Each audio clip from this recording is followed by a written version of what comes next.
Hello, good morning बच्चों। आज की क्लास कक्षा 7 के लिए मैथ से अभ्यास 7 वाणिज्य गणित। बच्चों, वाणिज्य गणित में हम विभिन्न अभ्यासों में विभिन्न प्रश्नों को हल करना सीखेंगे। आज हम 7वें अभ्यास में समानुपात के प्रश्नों को हल करना सीखते हैं। इसमें बच्चों कम के साथ कम और ज़्यादा के साथ ज़्यादा का हम अनुपात के साथ समानुपात को प्रयोग किस तरीके से करें उसको करना सीखेंगे। और ये समय में, मूल्य में, दूरी में किसी भी प्रकार से हमारे सामने प्रश्न आ सकते हैं। और बच्चों, इन प्रश्नों से हमें ये भी पता चल जाएगा कि हम अपने दैनिक जीवन में समानुपात का, अनुपात का प्रयोग कब और कहाँ पे कर सकते हैं और अपना काम आसान बना सकते हैं।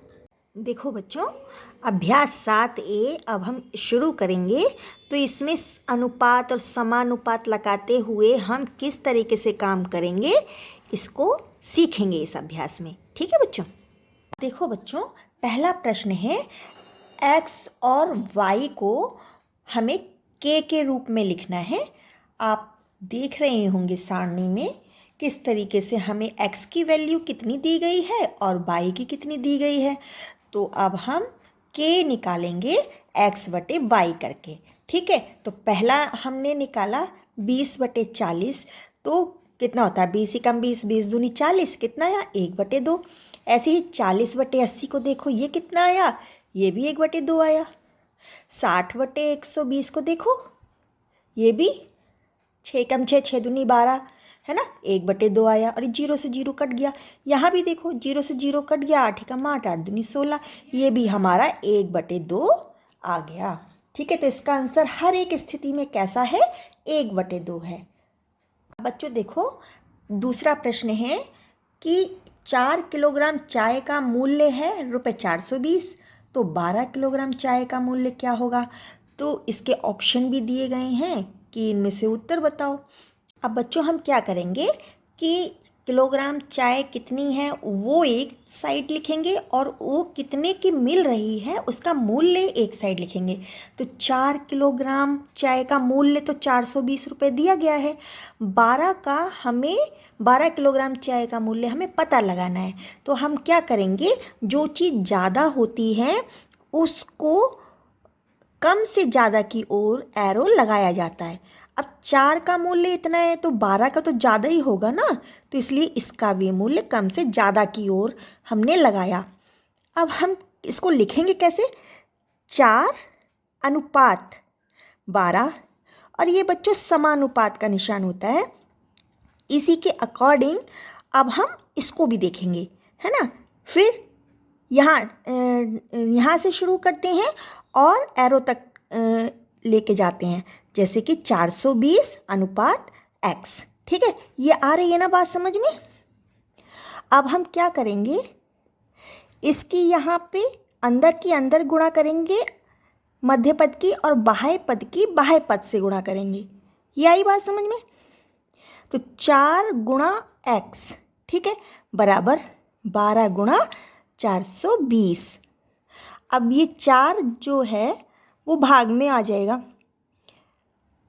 4 एकम 4, 4 तियाँ 12, 3 की गुणा इसमें कर दो, है ना, 0, 3 दूनी 6 और 3 चौक 12। तो हमें क्या आंसर मिला, डी वाला। कितना रुपए आएगा, 1260 रुपये की 12 किलो चाय मिलेगी। ठीक है बच्चों। अब बच्चों देखो, 30 मीटर की दूरी वो 1 सेकंड में तय कर लेता है, तो 3600 सेकंड में वो कितनी दूरी तय कर लेगा। तो अब हमें कम से ज़्यादा की ओर तो अपना अनुपात लगाना है और समानुपात करते हुए दूसरा भी हमें कम से ज़्यादा की ओर अनुपात लगा के रखना है। ठीक है, तो यहाँ पे क्या बन जाएगा, 30 अनुपात x, है ना, और समानुपात फिर क्या आ जाएगा, 1 अनुपात 3600।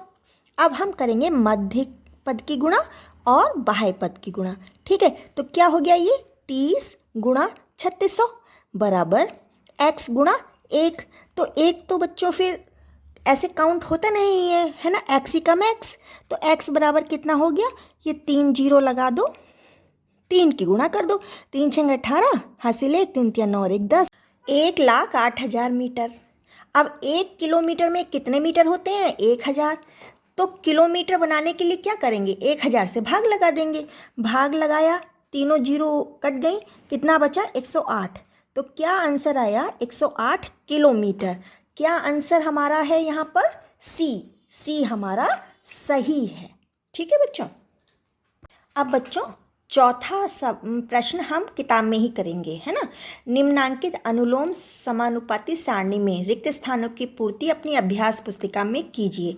तो देखो बच्चों, हमें ना जैसे जैसे ये दिया गया होता है उसी के अकॉर्डिंग हमें इसको भी देखना होता है। अब जैसे 1 दूनी 2, तो 50 में देख लो, 50 में कितने की गुणा करेंगे, अब हम 2 में 2 की गुणा करेंगे तो 50 के अनुपात में हमें मिल जाएगा। तो 50 दूनी 100, कितना आ जाएगा यहाँ पर, 100 आ जाएगा। ठीक है। अब इसको देखो, अब आप जीरो अभी भूल जाओ, 5 को देख लो, 5 दूनी 10, 5 तियाँ 15, 15 मिला ना, इसका मतलब है यहाँ पे हमें 3 मिल जाएगा। ठीक है। अब 1 2 3 4, तो 4 देखो, 5 चौक 20। ठीक है, ये हमारा सही है। अब देखो 1 2 3 4 5, अब 5 की इसमें गुणा करके देखो कितना आ जाएगा, 5 पंजे 25, 25 250। ठीक है, इस तरीके से हमें काम ये करना होता है। अब बच्चों देखो 5वां प्रश्न है, 6 कलमों का मूल्य 24 रुपये है, 10 कलमों का मूल्य बताओ। तो अब हम क्या करेंगे, अनुपात निकालेंगे कलम और मूल्य के साथ में। ठीक है, और उसी के समानुपाती हम x का मान निकाल लेंगे।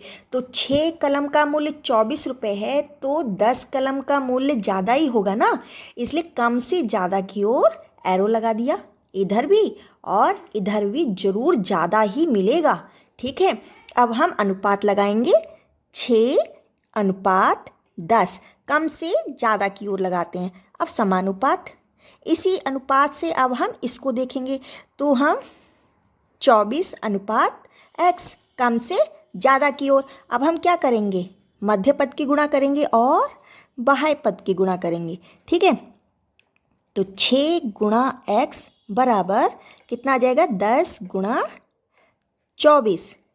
अब ये 6 गुणा में है ना, बराबर के इधर जाएगा तो भाग हो जाएगा, 10 गुणा 24/6, 6 कम 6, 6 चौक 24, कितना आ जाएगा, 10 चौक 40। तो आंसर क्या बना, 10 कलम का मूल्य कितना मिलेगा, 40।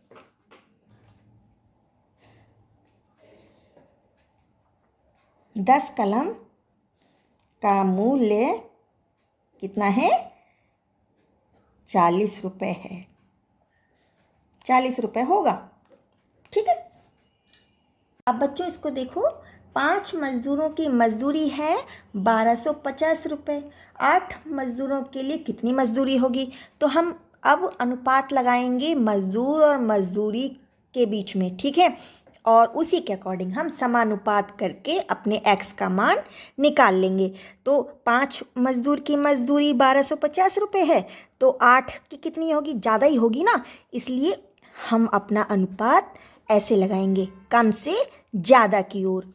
ठीक है, कम है 5:8, और इसके समानुपात हमें क्या करना है, मजदूरी लगानी है। तो 5 की मजदूरी कम होगी और ज़्यादा मजदूरों की मजदूरी ज़्यादा होगी। अब हम करेंगे मध्य पद की गुणा और इधर बाह्य पद की गुणा। ठीक है बच्चों, तो 5 गुणा x बराबर 8 गुणा 1250, आ रहा है ना बच्चों समझ में। अब 8 गुणा 1250 बटे 5, गुणा में है ना इसलिए भाग में आ गया, 5 से भाग लगा दो, 5 दूनी 10, 2 बचा, 5 पंजे 25। ठीक है, एक जीरो भी है, कितना आ जाएगा आंसर, 0 और 25 अट्ठे 200, कितना आ गया, 2000। अब आंसर क्या हमारा आएगा, 8 मजदूरों की मजदूरी क्या बनेगी,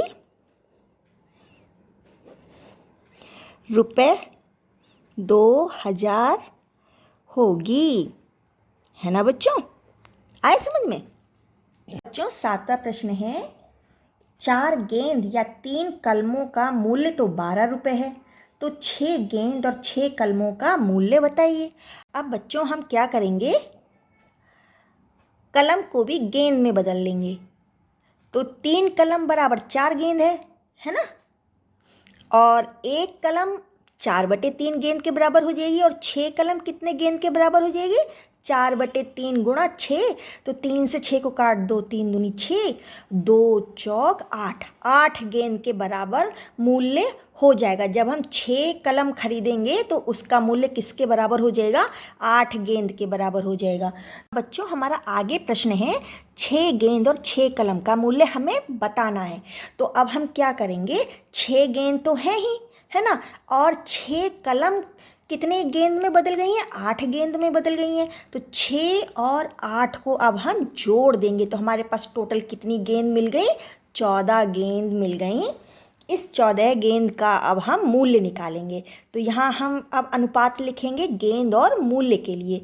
तो 4 गेंद का मूल्य है 12 रुपये। अब 14 गेंद का मूल्य कितना हो जाएगा, वो ज़्यादा ही होगा ना। तब हम क्या करेंगे, कम से ज़्यादा की ओर हम एरो लगाएंगे। इधर भी कम से ज़्यादा की ओर ही एरो लगाएंगे, क्योंकि 14 गेंद का मूल्य भी ज़्यादा होगा।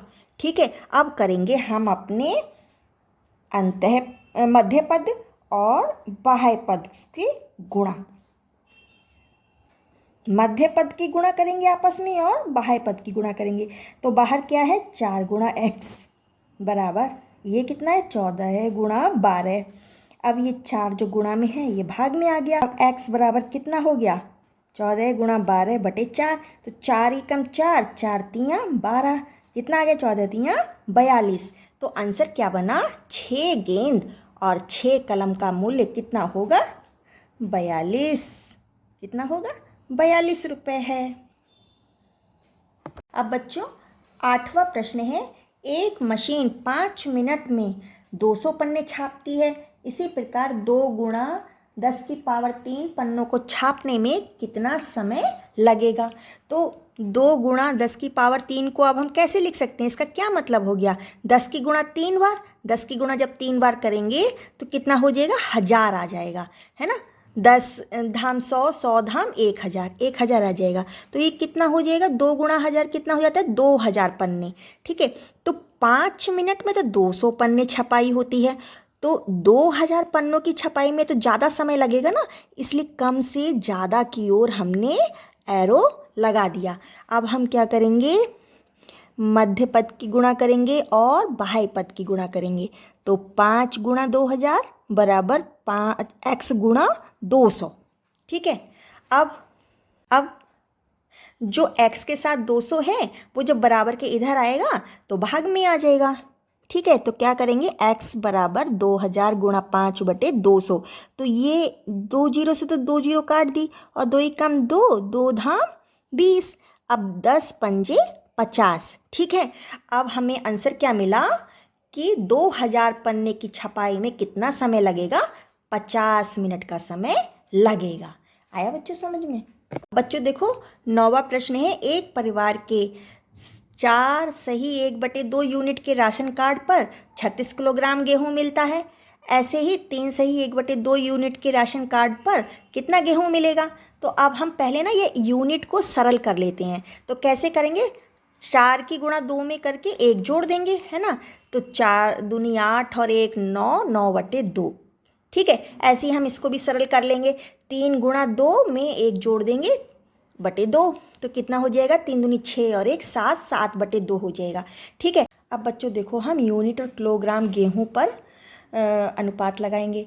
तो 9/2 यूनिट पर 36 किलोग्राम गेहूँ मिलता है, तो 7/2 यूनिट पर कितने किलोग्राम गेहूँ मिलेगा, तो कम मिलेगा ना, है ना। इसलिए हमारा अब एरो ऊपर जाएगा, कम से ज़्यादा की ओर। ठीक है, कम से ज़्यादा की ओर। अब हम क्या करेंगे, 7/2 अनुपात 9/2। अब इसी के समानुपात हमें अब गेहूँ मिलेगा, तो x अनुपात 36। ठीक है, अब हम अपने मध्य पद की गुणा करेंगे और बाह्य पद की गुणा करेंगे। कितना हुआ, 7/2 गुणा 36, है ना, 7/2 गुणा 36 बराबर, अब 9/2 गुणा x।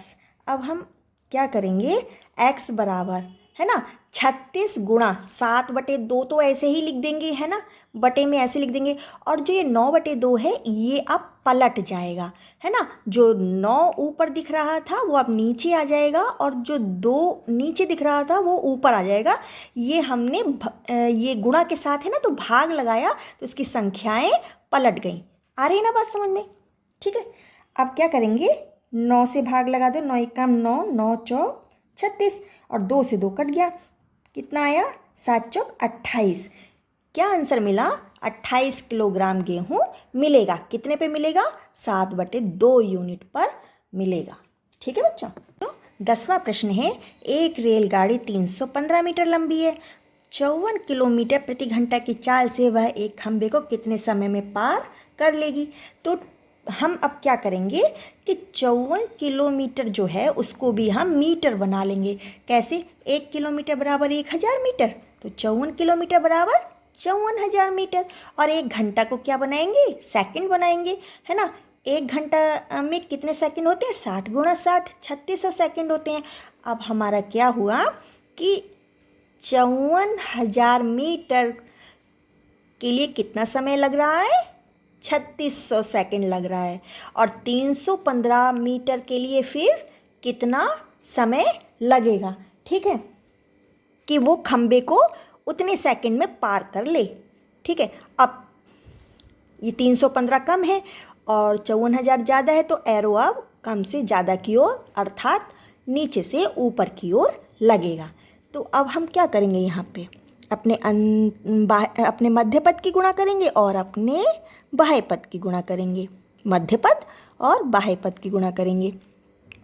तो 315 गुणा 3600, ठीक है, और 54,000 गुणा x, 5400 x के साथ गुणा में है, ये भाग में आ जाएगा। x बराबर 315 गुणा 3600 बटे 54,000। अब हम क्या करेंगे, ये 2 जीरो से 2 जीरो काट देंगे, ठीक है, 18 × 3 = 54, 30 आ गया, 18 दूनी 36। अब 2 से काटेंगे, 2 × 2 और 15 दूनी 30। अब 15 का भाग हम 315 में लगाएंगे, तो इधर लगाया हमने, 15 दूनी 30, 1 बचा, 5 उतारा, 15 × 15। तो कितना टाइम हमें मिलेगा, 315 मीटर लंबी ट्रेन जब खंबे को पार करेगी तो टाइम कितना खर्च होगा, 21 सेकंड का। ठीक है बच्चों, तो आंसर क्या मिला, रेलगाड़ी उस खंबे को 21 सेकंड में पार करेगी। ठीक है बच्चों, ये अभ्यास आपकी यहाँ कंप्लीट होती है। All the best.